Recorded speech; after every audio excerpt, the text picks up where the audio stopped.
Feel the freshness.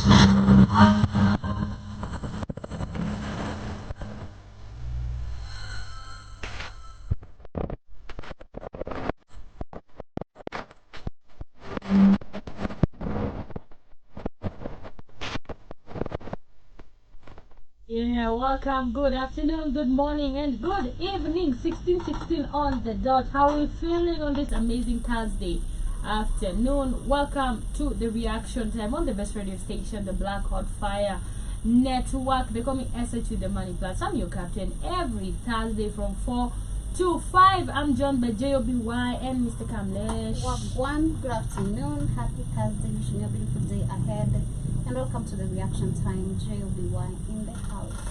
Yo, it's Thursday. Damn. It's Thursday, man. It's the one and only Kamlesh. The week is almost over. You know, the weekend is almost here. It's almost like a sentence. It's like a threat. The weekend is threatening us with a good time, and we're here for it. Yeah, I hope you enjoy this. That was a really dope song, though.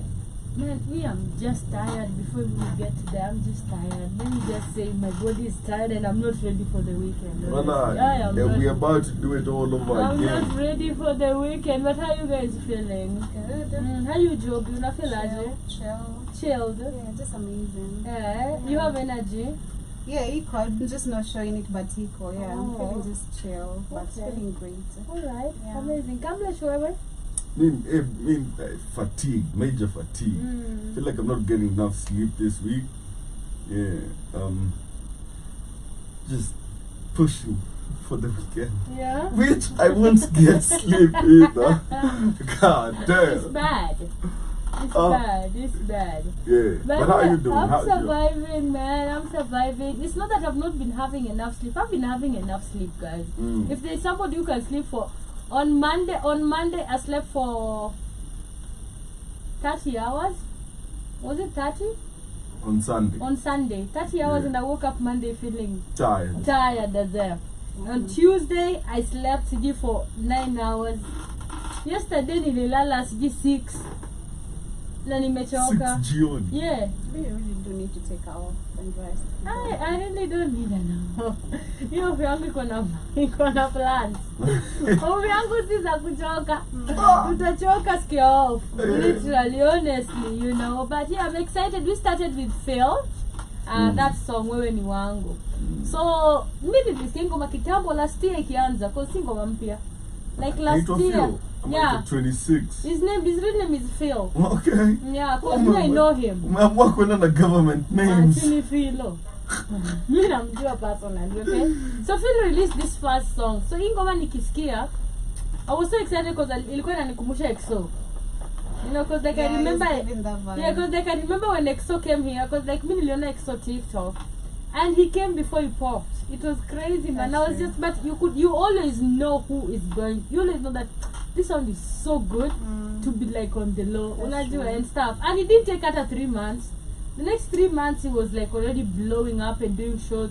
I did squeezy EXO with him, but nilimwita kwa event yetu. Ako na manager. You know? Yeah, inakwanga crazy, unajua. But yeah, but I had it and I sent it to my friend. Akaniambia ni AI. Last year. The first person I had nikamwambia, hebu sikia ngoma. Because nilisikia nikamwambia umemtoa wapi? Nikasema nimemtoa TikTok. Akaniambia ni AI. Nikasema uongo. So the song has gone viral recently because people started doing like challenges on TikTok and stuff like that. And people have actually started claiming that the song is AI generated. Okay, yeah, it's like AI generated and stuff. So like hata mimi kwa nini yangu kwa I think FYP yako inatanga vitu naangalia sana because me I love looking at music. Kuna patanga like zina kuna an AI singer who won Grammys. You remember her? Na alikuwa na billion views. Such a story. An AI artist. Mwenye Kelani hadi like alileta issue about. Yeah. See billion views. Yeah. Kelani had an issue about that. Yeah, and she's an AI artist. Caesar, yeah. Yeah, and then not the first artist nimeona. So like I was telling you nakwambianga, it's just put your voice kenye unataka Yeah. and then itakusafishia. Like, cause people also make videos with AI and everything, which it's bringing like conversation now when it comes to artists, which is something like is really personal to me, unajua. And the other day Phil was performing at Kithan's, you know Kithan, all of us I think you know Kithan's event in Sarit. Shout out to Kithan, being amazing. Na Phil alikuwa na perform na nasikia sauti yake ni trash brother. Like ni mbaya, like ni tubaya haki, you know that vibe. That's bad. And then now the song has gone viral. So there are comments people are saying wengine wana claim it's a start of an era of like good music and very how do you say, original music and original sound that has been produced by normal artists and humans, unajua, and stuff like that. So this is the start of an end of an era, unajua, which is not appreciating real art. But again wengine nasema because ukiangalia also AI what it takes, because the ones I've seen on my phone ni wewe ndio unaandika flow ni yako inakusafishia tu, unajua, and stuff, but it sounds like really super. I sound kama machine. I feel like he should come kwa performance, especially if you start depending on AI to generate your voice or make it clearer. Let me just say that. So nika kwenda kwa producer sasa producer tena hawana job. Change vitu alafu ukikuja ni kwa ground ku perform, people don't like that shit. So like, alafu tuseme ni producer sasa hizi job imeisha. Because like sasa kama watu wanaanza kutumia AI kuandika like nini na tag kwako. What do you think, Kamlesh? Let me ask a question, right? You all remember when T-Pain started? Yeah. With Auto-Tune? Yeah. Remember how people were hating? Okay? It's evolution. Evolution is, and there was this time when nauza T-Pain. But funny thing, T-Pain can sing really well. That's not what we're talking about. Listen, that's not what we're talking about. Because Nimesikia recently has been releasing songs that are not auto-tuned and they're that's not what we're talking about, okay? We're talking about technology in music. Okay? Because this is technology in music. And the different perceptions people can have initially. And Future really used a lot of auto-tune to some different ways. Migos and a lot of artists use auto-tune. Mumble rap, a lot of auto-tune. And nobody bats an eye about it. Okay? They've even created auto-tune microphones now. So that you can sound the way you sound on the record on the stage. Yeah, okay? Kutaibu, by the way. Yeah, so I believe like it's just a matter of time before. But really, where are we going? Because AI also inazadi kwa kuandikia. Yeah. So there's no creativity really, Kamlesh, though. So the art will just take a different form. Then it's not our art. It's not really something I'm gonna feel. It's snatching away the originality. Yeah, because like hata mimi natumianga chat GPT, si ndio? Na nikiulizanga chat GPT swali, unaonanga ikisonga Instagram, TikTok, hapo juu before ijibu ina generate answers from all that. So meaning we are the ones that are feeding it, even like personal stuff. It again information imechukua kwa pages zote za social media and then itakupea answer. So meaning we are the ones that have been feeding this AI to know all this, because AI is a machine. AI is this shit. Yeah. AI ni sinde tuna feed. So if we are losing the originality, which I feel like, let me play the video kwanza tusikie watu wanasema aje. Honestly, because like this was crazy for me. Professional music producer, hiyo ngoma ni AI. Na kama si AI, challenge him. Atuonyeshe unmixed vocals, atuonyeshe process ya kurecord ama anything inaweza kuonyesha ngoma si AI. Na mwa adanganya ngoma. Na by the way, all you need is your phone na hiyo kitu na inaenda. Wewe mtu mzima kwa mtu atamfika. So there was this craze about, what was it called, something art, where people walikuwa wanatengeneza art in like artificial world and they used to sell it. There was that fad where like people are making artificial, I didn't say like artificial real estate in the virtual reality world. You know, celebrities were selling these tokens or whatever, or and so question is that art? Okay, is that real estate?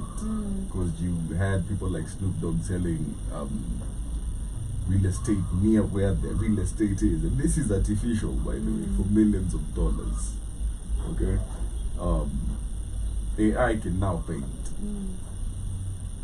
probably better than most. Okay, yes. Right? Yeah. Is that art? Yeah. Point is, It's not art, Kamlesh. no. Listen, for now you will say that. AI can paint, like that's not a paint. That's not a real paint. Like I'll definitely know a paint. I was in an art gallery this weekend. Exactly. And that was natural Good, paint. And you good. were there, you saw them. Good. That's a very good argument. That you see, you're looking at it and comparing it to like real life art that is Because made we're by in the real humans. life. Yeah, and it's fading. Like whatever you call reality right now is fading. Like and fading fast. And people are losing jobs. Okay, people are going to lose a lot. People are going to be replaced. So is it really? Mbaga shari najua uko maji na anatumia AI alafu anasema ati hizo songs si AI juu. Okay, labda ni aliandika sijui, but the voices yake ni AI, alafu anasema si AI. Jana alikuwa Bea District alafu sound the same.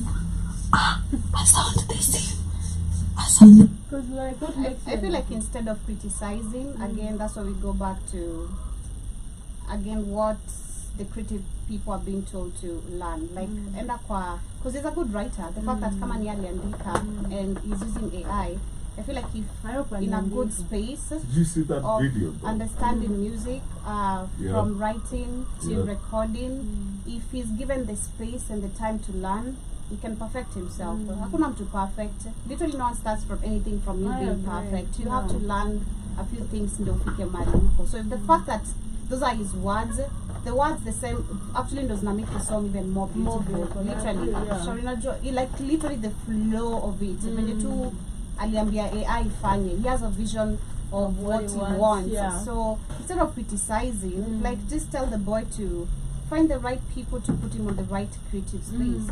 Because now the problem comes to a point where, because like mi nimekaa na wasanii wanasema eti kama when artist wa na nilisikia ati Octopizza akisema kwa podcast alikuanga kitambo akisema eti kama wewe ni msanii unaweza perform uzimba na band.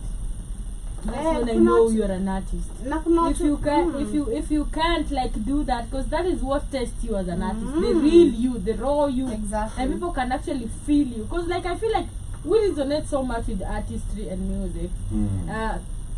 When we are on this, when we see you're relatable, like as a human. Unajua, some people relate with Calligraph just jana workout. Unajua. Do you know that can actually work, like, because he likes to work out so much. So people who work out will go and listen to his music. Because like an up and go, you know, some people will resonate with somebody because when they sing they do something that they like. So I feel like literally we resonate easily with art when the art is kind of real. But I'm gonna go through the comments and see somebody saying boys wako wamefikiwa ni asana. What? Naambia wadu. Asana. Kwa comments. Iti wadu boys wako wamefikiwa. Nasema if it's not a high, every vocals manipulation has been done. Mwingine nasema there's one that makes sense. Mwingine alikuwa anasema let me see the longer one. Mwingine nasema whether ni high or not, mkunyo groove and move on, we love it. Nasema na si kila mtu akona AI, si kila mtu akona AI atumie, let the guy be. The song is fire. Kuna yenye ilikuwa refu hapa nilisoma asubuhi. Professional music producer atulie. Ama pia atumie AI tusikie atatoa ngoma deadly kuliko hiyo. This one saying, truth be told, we need to make peace with the fact that AI is here to stay. And it's understandable that some people will view it as an opportunity. But others, especially those in the industry, will definitely feel some type of resentful frustrations. Reason being, they have spent years and years putting in the time and work, failing and rising again to perfect some of these skills, only for a machine to replicate it in 10 times better through a simple prompt and to click generate button. Na bado, sasa, soon AI generate content will flood the market and for sure, but guess what happens when the supply goes high? Exactly, my 2 cents. It's just a face. Make the best out of it. Kuna mwenye alikuwa I read a alafu I don't know where I can get it. Y'all understand that the impact is going to have on the long run. We'll miss out on unique voices that can only come from humans who never get the platform to showcase their talents once AI takes over. The support that real artists get versus the one AI artist is very little in comparison. This is just the beginning of an end to real talented people who pour their soul on their craft and then going unrecognized. So let me show you how this.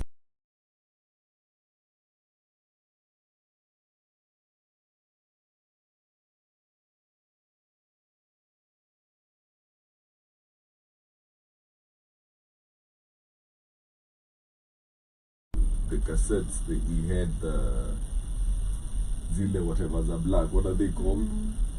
You know, they used to say it sounds so much better. You can feel like the soul in the voice. Before, when you needed to create a music recording studio, you needed hella equipment. Okay, and they felt like at the time that is how you made the best music, when you mixed and mastered that in an analog fashion. You know, and then came in the digital era, and the ones that didn't adapt to it died off. Okay, right now, you don't need like a lot of equipment to create a studio, because everything imekwa kwa FL or whatever, like everything has been digitized. All the equipment, the synthesizers that you used to buy for thousands of dollars, now it's a plug-in. Okay. And this is how music evolves. This is how technology forces things to evolve. Because the technology is there to execute these things differently. What will happen is we'll just find different ways, and artists, especially these ones when you consider authentic, okay, use AI to write better. Like better melody, better everything, and then sing. Use AI to refine your voice even further. Okay, don't just go after a guy because amepata cheat code. I feel like it's just making people lazy. That's making people comfortable. Like hakuna creativity, honestly. Just kama yeye inaweza kakuandikia, then mbona niandike? Everybody atakuwa msanii, and there's the standardization now. Kuna wasanii wengi lakini si wote wako at the top. But I'm saying now if we have AI right now it's not gonna be talent. So we are not going to actually standardize or look at artistry with talent, which is supposed to be the first thing. Talent first, before showbiz, before kila kitu. Yeah, but at the end of the day, you cannot fight the ocean. Okay? The tide is coming in, get with the program. That's just it. That is like you can it's okay. No, it's not like how I look at it. It's about what is inevitable. Like, it's not like that I like that AI is taking over, by the way. I just know it's inevitable. Okay? It's Man, unajua kama eti umeambiwa imbe na uju na hii kwangu. Wewe unajua ngavyenye kitu kwanga embarrassing. Of course. Haikuwa yako bro. So sasa unaambiwa sasa ati wana. That's why mimi napenda wasanii hapa freestyle session. Lazima niachie freestyle. Before uende. Hadi wanajua lazima niachie freestyle yenye nitapost TikTok. Tuone wewe ni mnoma. Ama wewe unaandikiwa. Ama unaandikiwa na pia unaweza andikiwa and you've react. Nobody's gonna know. You know, but if you can't do anything, honestly, we'll just But at the end of the day, like it's going to happen. Because like if I want to go to where I feel the vibe and I expect feel at the sound even a bike code, you know, at the sound and then you put ni low budget. Unajua? Ni low budget. Low budget feel. Low budget feel. You know, it's crazy, bro. But moving on, I want us to have a conversation here. I need to have a conversation I should let the whole of this week. I just got one that was interesting. And I will start by me, my personal story. Mimi nikiwa kampo. My mom was like, cause I went to parallel. I went to Jab and then I went to parallel. So I went when my mom used like a lot of money. That was what I got from home. Which like Yeah. Okay. Yeah, that ain't cheap. Which actually makes so much sense because like when I finish like hiyo course ingine nikaingia immediately kufanya ingine, you know, and stuff. So and I knew she really wanted it. Unajua because like alikuwa anataka nisome. And mimi pia it's the only thing I wanted to study too, unaelewa. But sasa ilikuwa like kulikuwa na story fulani ilikuwa naambiwa because like pia nilichoka siko nataka kuishi shule. I didn't want to stay in school hostels. And I knew very well mamangu akijua school hostels ni cheaper. Stay under school hostels.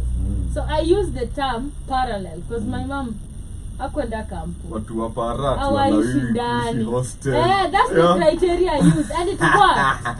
Yeah. Because I really wanted to stay out but I didn't know because like shule tuko tunalipa like maybe 5,000 per semester.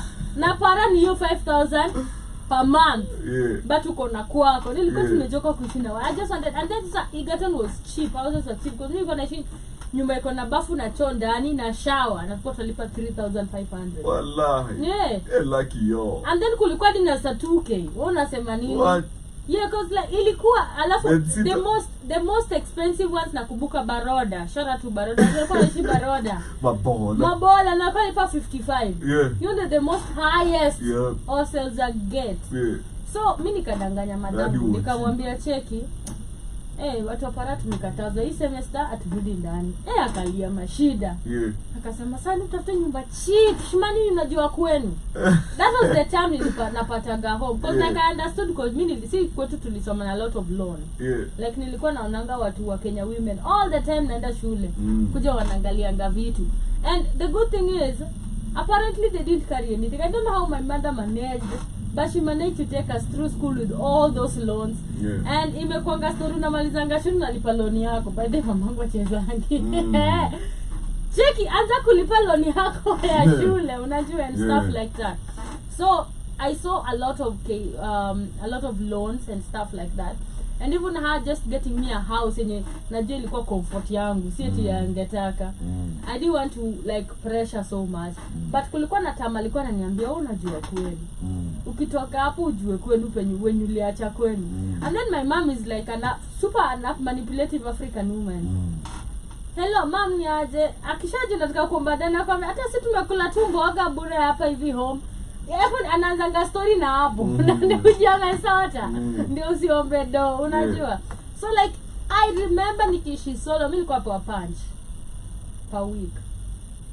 What? Honestly, punch na ataki kuja unajua hiyo punch ni show siku kwa bar. Of course. Saa hizo hakuna story nyingine. Hii ni pesa napewa per week. Na unajua ni lunch, breakfast hapa. So alikuwa ananiambia pika home. Unakula aje? Sasa unapatanga mimi pika home sana. Ulianza kunywa pombe kwa? Nikiwa nilianza kunywa maybe after high school. Wallahi. After high school hapo. Makali. Pombe tu yoyote because like chagua ni wakunywa. Pombe I think nilianza kunywa like after high school. 2020. Mimi nilianza kunywa after high school hapo around 2019 hapo. Sasa kunywa pombe. Mamangu nampigia. Hello. Sanya 2350. Na jani. Na umechoka. Ukiona hiyo wiki uko like, mimi nilianza mapema. Like umefurahi lakini bado hiyo time inaisha hiyo siku, unaelewa? And stuff like that. So like it didn't make sense to me and I'm thinking about it naangalia onyesha shule. Because thank God mimi ningeweza kupika home. Unaelewa naangalia onyesha shule ana gas but kulikuwa na mames. I don't know if you guys amkuwa mnacheza na socket. Kulikuwa na kitchenette. Like so hostels ndani ya hostels za shule. Mnatoanisha ma socket, mnaenda mnabuy coil.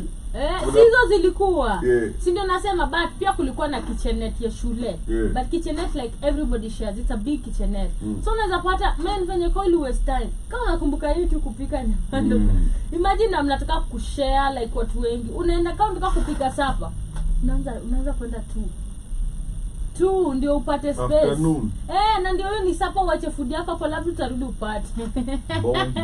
Watu wamebonja naelewa. So I didn't understand. I didn't live in school thank God. Yeah. But I'm thinking mtu anaishi shule anakula breakfast, anakula lunch, na anakula sapa.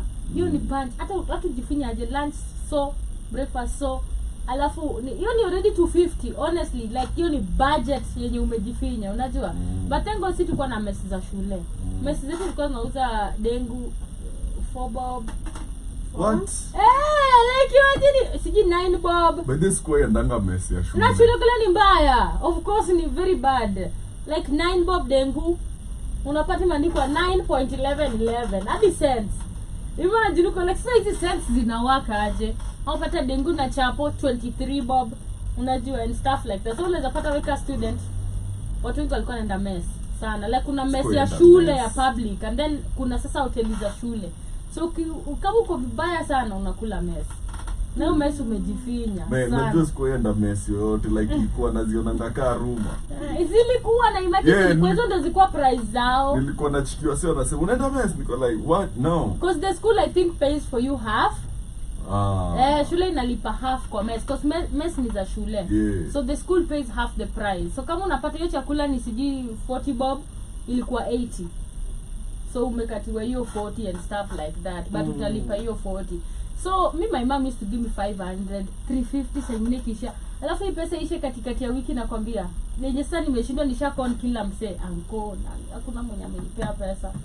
Na vile nimerudi kwa mzazi ana jam. Akamwambia ngoja nitaona jioni kenye nitakutumia. Hakutumia ruadi. Unachoka na maisha, unajua. But I really am a hustler. Mimi nilifind a way. Cause like in school nilikuwa nauza manguo, kwenda town nachukua manguo nauza, nilikuwa nafanya nails. nilikuwa na company entertainment, tulikuwa mimi DJ wawili na dem fulani. And then we were being given tenders za kuhost events kama cultural day. Kulikuwa na boys wetu fulani alikuwa na hii ni nianganya hizi speakers. Ajuna nitoa pianganya venye kida. Ile tunaenda chukua room free, tunaweka bash, tunauza keg. Ndio maana naingia uzuri ya kutoa student leaders. Watu naingia hata natulipa entrance na wapea for vibe. Tuko na DJ mwenye ako na deck ndogo kama hiyo ofisi and then we do a party, you know. Yeah. So we saved a lot of money. And there's somebody who said something that parents learn to give your kids money. Where this is coming from, I was just giving my story just because I relate so much with that. Learn to give your kids money. Na alikuwa nasema your kids are doing like very bad stuff in school, for mostly money. women, for money. But again the controversy is some people are saying it is justifying prostitution. No. Unajua, because you can do anything. You don't have to sell your body kamlesh at the end of the I'm day. not saying it. You know, eti mzazi anipei dosa naenda umalaya. Mbona usiende kuosha manguo? Mbona uliona tu ni umalaya kwanza? Unajua and stuff. Ai bro, badi watu wanaonangata shule. Hakuna badi hapo. Wewe ndio uta survive na kuambia, unajua? And stuff like that. So I'm gonna play these videos and then I want you guys to react and probably give your experiences. And this is the video that brought this check up on your zenye yako campus. Sababu vitu zenye wanafanya I'm very sure ukiweza jua hawezi kuwa proud of mtoto wako. Ajua sure mnaniebisha. Yes, hawezi kuwa proud of mtoto wako. Na pia hawezi kuwa proud of yourself. Sababu most things zenye watoto wanafanya, you are the reason as to mtoto anafanya kitu yenye anafanya. Tell me why utakuwa mtoto mmoja unexpect a survive semester mzima ama hata wiki mzima, not wiki, mwezi mzima. Unexpect mtoto survive aje? Na naomba unaona watoto wenu wanaenda wanakuwa na watu wako thrice ama hata twice your age wewe kama mzazi. So please wapigieni simu, make sure they are okay. Watumieni pesa yenye mtaki kuwatumia. I'm very sure kiza amua kumtumia utamtumia. Uko nayo uwe how.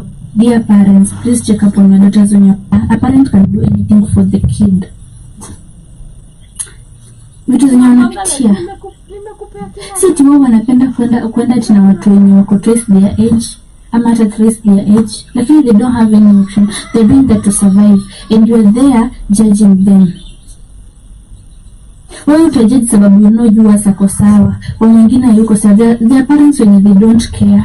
So long as wamekurusha shuleni ni hivyo, they don't care vile uta survive and you need to change on that. Au tunateseka. They're really suffering. And do you think how the boy wako nao wanawapea peace? they're draining them. Masomo ina drain, relationships ina drain, and you're not, wewe kama mzazi, you don't care about your kid. Mtu akikaipa kifikiria mzazi wake anaona watu wazazi hawawapendi. You need to check on that. Parents with female children, especially female children in campuses and university, please give your children money. Please give them money. Even when they don't ask for it, give them money. When they ask for it, please give them money. The despicable things university girls are doing outside here for money, you'll be ashamed as a parent to even hear. And what is funny is some of them are even from wealthy families. Family kona pesa, but you don't understand why she needs this money. And then there's a problem with the society right now of social media. You cannot have brought your child up too well to evade social media. That is a crisis that is going on with your daughters and sons right now. Give them money. Kama hakuna, tafuta ama mpe yenye iko. Stop treating these children of right now the way your parents treated you wa kitambo. Wa budget ama masungua, the things they are involved in. Parents. And then 2 days ago, this one There's long live the clan, so doesn't include the campus. So if you have anything to say about comrades, I'm definitely jumping in on that type and what going now. Juzi Sigi alikuwa analiaje wazazi wadise watu wao gani ndio wache tabia mbaya kampo. Equally another story alikuja akaliaje as a parent wazo kupea mtu wako kapa survive nayo for like a week ama a month. How the fuck do you expect them to survive?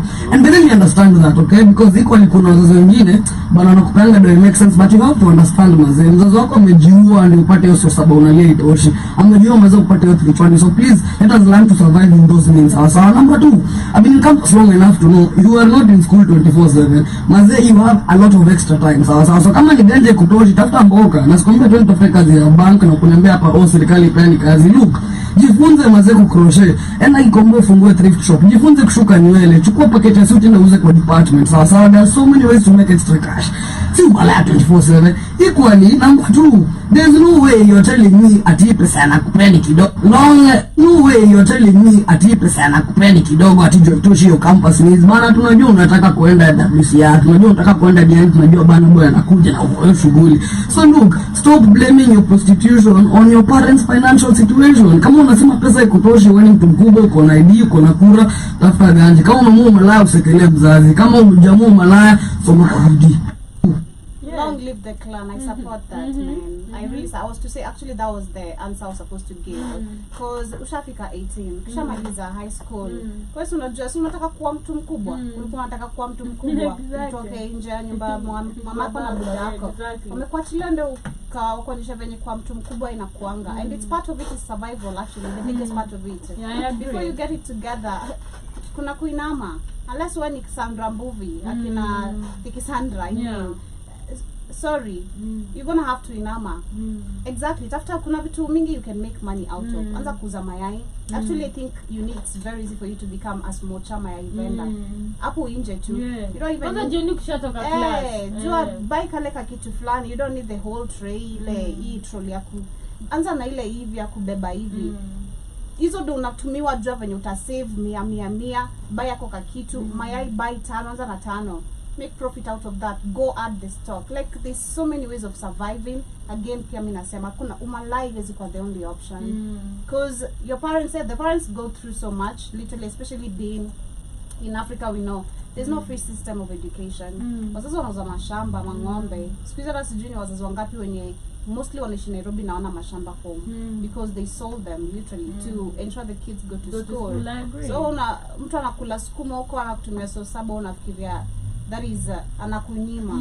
No, parents do go through a lot too, especially college, university fee is expensive than even high school and the primary, literally. So learn how to survive as an adult. Literally, you are an adult. Juu sawa 4 years, 3 years, whatever years of your whatever course you're taking, umalize utarudi bado kwa nyumba budako. And usha experience venye unapenda kulewa, unapenda kuvuta bangi, unapenda nini, bado unataka urudi kufanya hizo ujinga kwa nyumba budako. You don't want your space, your peace, and all that. Please, let's learn to be adults. We got to very simple. Okay. Yeah, jua kusurvive. Hakuna shortcut. Na kama iko lucky you, man. Amazing. Kamlesh, what do you have to say? Man, first of all, I do not support prostitution of any sort, but I also support the sentiments that have been put forth by Sigi. Give your kids money. It's something very interesting, and it's not just kuanzia kampo, kuanzia wakiwa wadogo. Teach them how to earn money, and it starts from chores in the house. Pay them. Okay, like if actually the best way ya kuanza kufunza mtoto responsibility and everything. Wash your socks. Shika chwani. You actually did it. Here. Like your own socks. Wash them after school. Wash them. It is 50 bob. Effort, reward. Effort, reward. Aliosha vyombo akafanya nini, whatever. Here is 100 bob. Here is 200. Okay? Because there is something that happens when you never really gotten used to money throughout your childhood, and then you start getting money. You don't even know how to manage it. It's something very foreign. Yeah, okay. It's something very foreign to you. You don't know how to really exist with money in your pocket because you've existed for so long without money that the minute mzazi wako anakupea 5K or something is crazy, and you can't budget, you can't plan, you can't do nothing. You get. And this is the importance of financial education for kids, because again, like what your mom used to say, Ishmani, unajua pali umeto. Yeah. Now, if you do know that, you know the financial situation, at all, so you don't question. So now, if you have financial literacy, you will understand how to plan. Utafika kwa Exactly, kwa yeah. nyumba. You won't like go like kula inje. You need to like understanding your own financial situation and trying to make the most out of it. And please do give your children money, especially if you have daughters. Okay, because girls need money. Girls really need money. Boys need money, but boys need to learn how to earn their own money more than anything, especially wakiwa at a certain age. Yeah, I'm very grateful, man. Ikampo niliishi vizuri. I mean niliishi vizuri ba. You'll be like, hey, ulikuwa unapewa do? My dad alikuwa acheza na kichele. Like I'll call him like 5-10 bands. Pa. I'm like, yo, twende sana. Hey, mi labda nikon. Yeah, me, I used to tell him, like, yo, look, me and mabeshte wangu wana hire a car, kuna trip, nataka kuenda hivi. Na tunatoa hii, this much kila mtu. And I'm like, yo, look, nataka kuenda, nataka kuwa involved. Yeah. I want to be involved. Yeah. Make them involve me, cheza na kichele. And the fact that I never used to lie about it. Is something that, because I knew, again, there's also the aspect of najua ego, you know, and I don't need to lie to him for this to happen. I can just tell him the truth, because like, when him mtu mkubwa, so when him mtu mkubwa, when I remember there was a time I told him I wanted to start a liquor business, so he sent me, it was about 20 bands, okay. Nienda tukabuy hizo box za liquor, lakini hatukuuza. You get? Yeah. We were like, yo, acha tuonje tujue tunauza nini. Na tukaonja, Na ikaisha. na tukaendelea kuonja. You know, hadi msewa Baesa alishangaa tumepotelea wapi. Yeah. Hajatuona wiki mzima. Where are you? Yeah. Anatupotana tu tuko nje tu tunastaga. But I really do support these sentiments, because especially in the world of today, like, because when we were in campus here, there was social media, but not to this extent. Right now, the amount of peer pressure, and it's really difficult to be a young person in your teens and trying to overcome peer pressure. It's not easy, and you'll see your friends living life. You'll see your friends you know, doing the things you want to do, and the peer pressure sets in. And then this young girl ako outside with her friends, some old guy approaches. Okay? Ya jaipatiwa pesa na babake na mamake, mse anamwangushia bands. Okay? She's like, daddy, you know, Zaddy, whatever. She will call him whatever the hell he wants. Cause like, yeah, this one is feeding me now. This one is making me live the way I wanna. And this is like, it takes such little effort to corrupt a young person. Very little effort. And the only way you can rescue these kids sometimes is to teach them that money is not something like it's a big deal. It's something that is there, it's something that can be earned, it's something that can be lost. Okay? And you have to really be there for these kids, because the world of today, kidogo naonanga ako kwa maflights. Wewe ujui anapanda aje hizi flights. Ujai mtumia pesa ya flights. Who's paying for these flights? I feel like a woman, you can survive for the longest before peane pussy. Again, I'll say that. You can survive tena sana before wamwendo na, because you find a man who can spend on you like a game. Yeah, but you know, like these Na ukwe mjanja. Because mimi naifanya nimekula mingi na nimekula nao kwa ba. Na bado atakutext. Na bado anakuti kwanza Na bado wazai. akutumie. Like these teens don't have si wajanja. Ni wajanja. No, like atakula fare, akule fare ya pili. Na kule watano wa 20. Yeah, but atapotana tu ule ataenda na. Unless tu pia ni sex addict. Juu kuna ma sex addict na ajua ni ma sex addict pia. Because honestly mimi nilikuwa na watu wako Facebook. Umona like have you seen the relationship with Niger dudes and Kenyan women? Yeah. And we're not even talking about young girls now. That's a very simple example. Because Niger dudes spend money. Okay?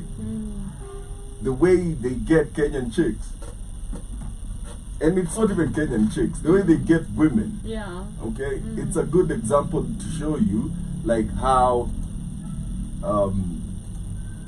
money can affect like the flow of interest. Okay? Like you have to see it to understand it. Thika Road. Hapo Mirema hivyo. Kwanza Savo. What happens in Savo? It stays in Savo. Yeah. You get like there's an influx to this, and it won't always be an old dude, by the way. No, but I'm just saying, like, she will fall in love with Oga, okay, or somebody with. I've seen also women like also doing these challenges on TikTok. You can call my daddy for anything. There's also that pride when your child knows you got their back. Yep. And regardless, they don't need a man to manipulate them just because, you know, they don't have money or you can't give them money. There's also that. But again, sometimes also, you just know that your parents have sacrificed all of it. It's true. So like, which route do you take? Again, upon your, like in the modern world, you have to understand that. Because kampuni kuna opportunities mingi, honestly. Yeah, like there's so many ways to make money. You get. And hata afadhali ukwe plug, by the way, and I'm not advocating for people that ukwe plug. Which is okay. Kwanza uko ni easy. I know. But you see, Kwanza tena. Lift. Lift. to the 10 mabush. Zaiga. Zilikuwa ni 15. Sigara. Yeah, kwanza sigis you'll make hella money. Like ndovu. What do you mean? Na hizo pia ni legal. You're fresh from high school, so you just want to do drugs. Yeah. I know, Yeah, right? And you're in campo, you're just doing drugs. There's nothing you're doing, honestly. It's drugs with intervals of classes. Yeah, like it's a lot of fun and a little class. Yeah. And that's why watu wengi drop. Kuna mori wangu by then ndio anaenda kumaliza kampo na tuliingia na yeye. Na alikuwa anafanya low. Sasa ndio ameingia na mali. Mina cause like hata mimi kwa time plan nilishindwa kutoka kampo honestly for like 1 year. Yeah. Na hadi nikajiuliza nyenye nafanya nini hapa honestly. Nalipa sina job. Hadi mamangu akaniambia cheki hakuna rent na kulipia jisort. Nikamwambia mimi sikuji home acha nijisort. Nikakaa 4 months 5 months. Nikasema yenyewe tu nitachizi hapa. Ibu acha nitoka. Na nilishinda kila mtu alitoka. And then mimi nimebaki tu hapo na trap tu. Na try kukumbuka how I survived in college, but hata sikumbuki. For real? Cause I think number one tuko narudingi home before to rent to a keja nje. Yeah, because the hostels were too expensive. So the option kwa Keza tukatafuta ka bedsitter, but my kuzo akaenda kakana bishti yake, so nikabaki peke yangu. But most of the times you'll find that tutatunua do ya shopping tunagawana. Like kama ni 6k 3k 3k. So kwa mabishte zetu so hao kana pia watu wanawatumia do wazazi za shopping. Toa 100 mimi nitoe 100 tukona 200. I know. Like it was not so hard to survive. It wasn't so hard to survive in Campo, honestly. Cause man, mimi nilikuwa na rich friends. Thank God. For your rich friends, huh? Kwanza nikana mwingine shota turomizi. Nakwambia budaka alimpea hadi gari. Akamwona naishi home. Budaka ambaye yeye alikuwa ishi Baroda. Budaka anasema hii Baroda unaenda kuishi home. Na sasa kiishi home tao cause ilikuwa Nakuru. Amepewa gari. So sasa sikuwa Njoro. So he comes with the car in the morning. Kwambia lafu kwao ni hadi kuna bar. The dad had a home bar. Every morning, keima, biscuits, manini, kila asubuhi na nakujadi na food, packed food, every day. So I used to enjoy, like, there's a lot of ways you can survive. Wavulana kwa naishi kwa nyumba za madem. Oh yeah, like hawalipi rent. Hiyo pesa yake anachukua. Kuishi hapana, lakini kukula. Walikuwa naishi. Pesa yangu ilikuanga by the way ya pombe. Walikuwa naishi. Always had a meal plan.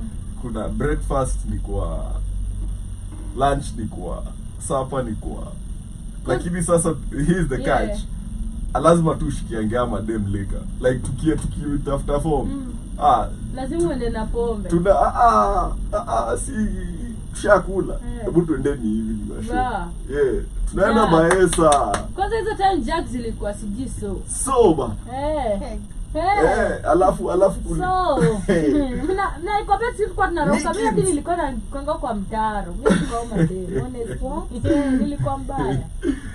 Tulikuwa tunaenda asubuhi saa 3. Fungua account. Tunafungua sisi ndio tunampanguzia kitu savia. Na uendi mpaka jioni.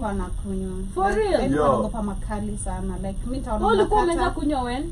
2020. After college? Yeah. 2020. Na college ulikuwa na do? Ulikuwa unasoma? Tu. Na kuenda classes, but sometimes diaper tunaenda tukichoma. One of my most memorable Sundays ever nikiwa Campo. Sikulewa college. Mimi nilitumia DE kubet. Nilianguka kwa bash. Ulimeza mate. Just kwanza nimeingia nipata Cool Kids of Nairobi. Niko like hii basi na bamba. Nikapewa sijui ni nini. Nikaeka kumbe kwa utoe. I don't know mimi. Nakwambia nilianza kuona hivi. Kizunguzungu nasikia tumbo aje. Nikaanguka. Sasa mwenye alijua alinipa hiyo shit. Akaitoa. Sasa ndio naamka 10 minutes later bashi shaisha. Bashi imefungwa nadhani imedead. Because like they freaked out. Like kumbe ni boy flani kaninyemea kubera. That's how I never used to even anything else. Like cause I did live nilishindwa. Because like it reminded me of that day. One of my most memorable Sundays ever nikiwa Campo. I remember. So si mimi nilikuwa nimerent nje. So ni hata sijalala kwangu lakini watu wanajua kwenye nimelala. Nilikuja kutolewa kwa bosom. Sasa kijana, it is 7 in the morning. Okay, 7 a.m. Watu wanaenda kanisa. Ulikuwa kwa mtaro? Hapana, tuko kwa demflani. Lakini sasa shout out kina Sulu, man. Shout out to Dono Dinga. Man, si hadi watu walikuwa wanatoka kutuchezea sisi. Walikujia, watu wanaenda kanisa, si tunaenda kuangalia Baesa bado haijafunguliwa, tukaenda backstage. Sasa backstage huko hivyo tunaingia kuna hata mamzinga. Huko ni makuota. Baesa zetu zilikuwa zinaitwa Diana's. Tulikuwa tunaita Fracas. Jacaranda. Fracas. Bombe. Mama. Diana's. Diana's ni kubwa hiki studio ni hapa ni ukubwa. It's like kanini kapab. Na wameweka plastic. Dungeons. Nakwambia alafu hadi tulikuwa tunapati chao. Kwa sasa we Njoro. Njoro is like ndani ushago. Main campus zinakuanga like ushago. Sasa dikao unaenda kupati Friday kao. Umekula mzazi alicheza. Ama unachotwa na lecturers. So we had like lecturers our masters nini. They like campus wanakubeba mnaenda huko. Hadi nilishikana na mabombe. Pia ukashikana na mimi, so it was just like advantages and benefiting. Kitu tu tamu. rides, free trips. So like it's Sunday morning, Tumeenda tumeenda tukapata huko wanauza tu Mikins peke yake ndio imebaki. Na si Mikins ya siku hizi. Mikins back then was very clear. Sawa. Mimi Mikins mimi nimekunywa nje hapa. So wala Yeah, Mikins ilikuwa last clear, year, ilikuwa I was like, vodo. man, this thing was really Ilikuwa bad. vodo. For Na real? ilikuwa mia. Si ni brown, No, acha please. hii ni general. Mikins yenyewe. Mikins na ilikuwa na label ya red. Sawa, siwezi sahau that drink. Tuliwaambia tuleteeni ndimu na chumvi. Sawa. Hata hakuna kukaa chini. Hamkuenda. Boys wangu akasema ni aje, leta 10. Akapatiana 1000. Zilikuwa 100. Kwota ni 100. Patiana 1000, leta 10. Ilikuwa tu ni kandimu. So sasa tunamaliza kulewa ndio watu wanatoka kanisa. Hizo na hivi zilikuwa obvious. Sasa sisi tunatoka Kila siku na ilikuwa ni- wanataka nimetoka hawa na ilikuwa- kuja. wanatoka church hivi. Na unatoka club. Honestly, it was like Sisi no. tuko hapo hivyo staga. Boys wetu wameshindwa kutembea. Sasa kulikuwa na kanisa ya watu kuna Ukiwa na CU. njaa zinakuwa Alafu big. kwa Hatujakula. natoka saa 6 hivi nakwambia na hiyo jua Jua. kanawaka. Oh my god. So You know, boys wetu mmoja bad. ameshindwa kutembea. Tulimwekelea kama mzigo kwa senke. Mse wa senke akaenda akamtupa mbele ya watu wa CU. Watu wa CU ndio wanacheki. Oh my god. Mbele ya church. Church inaenda. Wanacheki. Usidi. Wanajua kwenye hostel yake iko. Wamebeba mwanani wakamwombea. Man. Sasa Sasa tukampodo. mimi at the time my girlfriend was a Muslim. Yeah, so mimi niko like, yo, listen. Mimi naenda tu kwa nitakula, mimi niko sawa. Watafika. Nilifika huko kwanza nikazima. Shana tu mademu walikuwa naishi pia na machali. Walituokolea like wow. This time a shorty came to me like in the morning. Hiyo time sasa nilishika boyfriend yake. Yeah. Ndio masaa basi. Akakuja around the next Monday. Yeah. Akakuja, kisha kuja akaniambia, akaanza kuniambia venye alichukua kijana kamweka kwake. Alafu kijana amekuwa kimcheat na anampiga. So the last yenye sasa wameachana ukweli. This guy came from, and I remember, so she wanted to confirm if he had come from my place. It's alikuwa pasu boy. I'm coming for you from a woman to a woman, that type of shit, you know. Akaniambia amevunja vitu zake kwa nyumba. Niko like ulimweka na akavunja vitu zake. Na entitlement alikuwa na nani pesa ya mzazi. Mimi niko like kwani wazazi wenu wanawapea pesa ngapi yenye mnaeka watu? But I didn't actually understand it. I was like, uko na pesa kuishi na mtu. Because tunashinda naye baesa nanga pia do. Ama kitumiwa tunakuwa. What was up with that shit?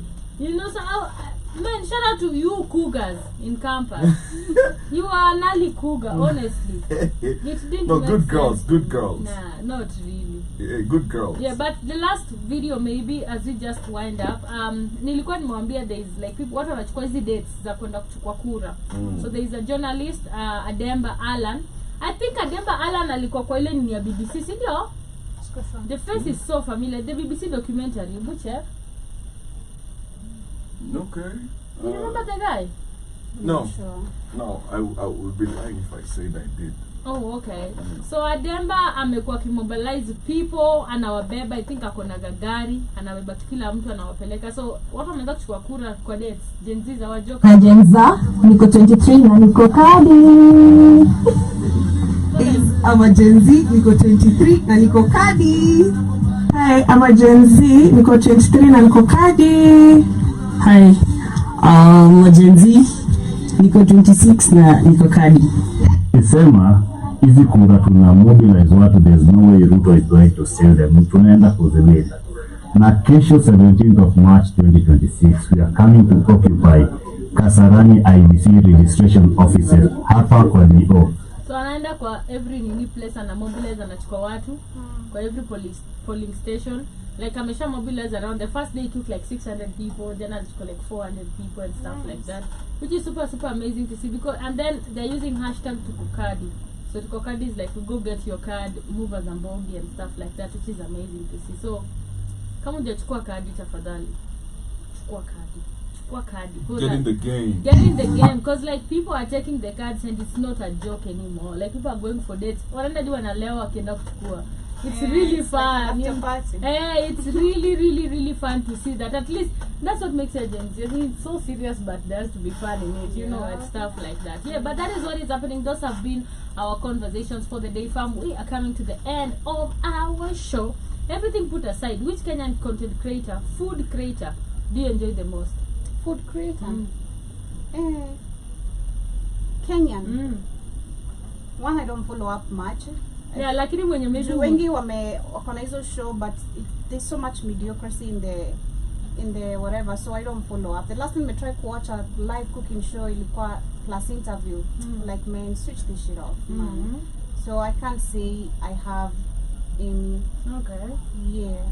I like Ambare's food though. Oh, as much okay. as she's not a cook. Okay. She's not like a whatever, but I like her food. And I can love pretty. Okay, nawe Kamlesh? What is huyu wa kukula sana? Boina. Oh, I you love like Boina's content. Oh, I like Shori for food. Who's that? Shori of food. Oh, Shori for food. Yeah, I like Shori of food. Unangi sura yake. I also really loved Sue. I don't know where she went. Who's Sue? I love Sue when alikuwa anaenda kupika Ile kila bwana kitu. yake. Yeah, that one too. I loved Sue. Man, what She happened? still cooks though. Yeah, she still cook, but people went to a Coco Val. Nowadays, people are watching somebody called a Coco Val. Akoko na bo. Hadi mimi ananibora personality for shit. Na pia the roaming chef. The roaming chef pia ni mnoma. Sijalienda wapi, you know. Kuna Holiday pia yake ni mnoma. But I've never watched it. Oh, you've never watched? Anakanga ni down inaswa. Katikati. It's really like sexual stuff. It's so crazy. Kule kundi ule Holiday boy gospel. Unajua and stuff. Kama akanga tu nikana peana na. For real? What? Hey, he's so masculine on his videos. Literally, hizo za kupika hadi voice nini zake and stuff like that. But guys, let us know who has been your favorite food creator. Do you enjoy? Which Kenyan creator content do you enjoy? There's also Aweru who does amazing. You guys can check him out. Me, I love following like the FYP yangu inakwanga fashion, food na ngoma. So I have like a lot of food. I like to follow like hizo recipes zao. But anyway, family, thank you so much for tuning in. This has been our time. We do this every Tuesday and Thursday. Have a beautiful one. See you tomorrow, same time, same place. What closing remarks? Much love, family. Thank you for tuning in. Kindly find ways of surviving out here, not just in college. If twanga life hivi, tafuta njia ingine ku survive. Usipeane, kupeana, try make it a life. Like literally, you don't understand what you do when you do that. You're opening a portal to. It's like I'm opening this business, you know. No, kishaanza then you say it's easy money. You think that's uta bait, bro. Utakule mama mwenye anatembea sahi kila mali na mtoto wake interviews kwa radio akisema vijana alianza na umalaya akiwa 14 ama 16. So please find ways of surviving. See you tonight. Man, make money so that your kids don't have to survive. You know, like people should live, not survive. Get a good food content creator to follow, inspires hella good food ideas.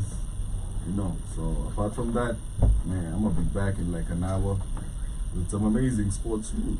Thank you guys so much. Have a beautiful one. Chai ya saa 10.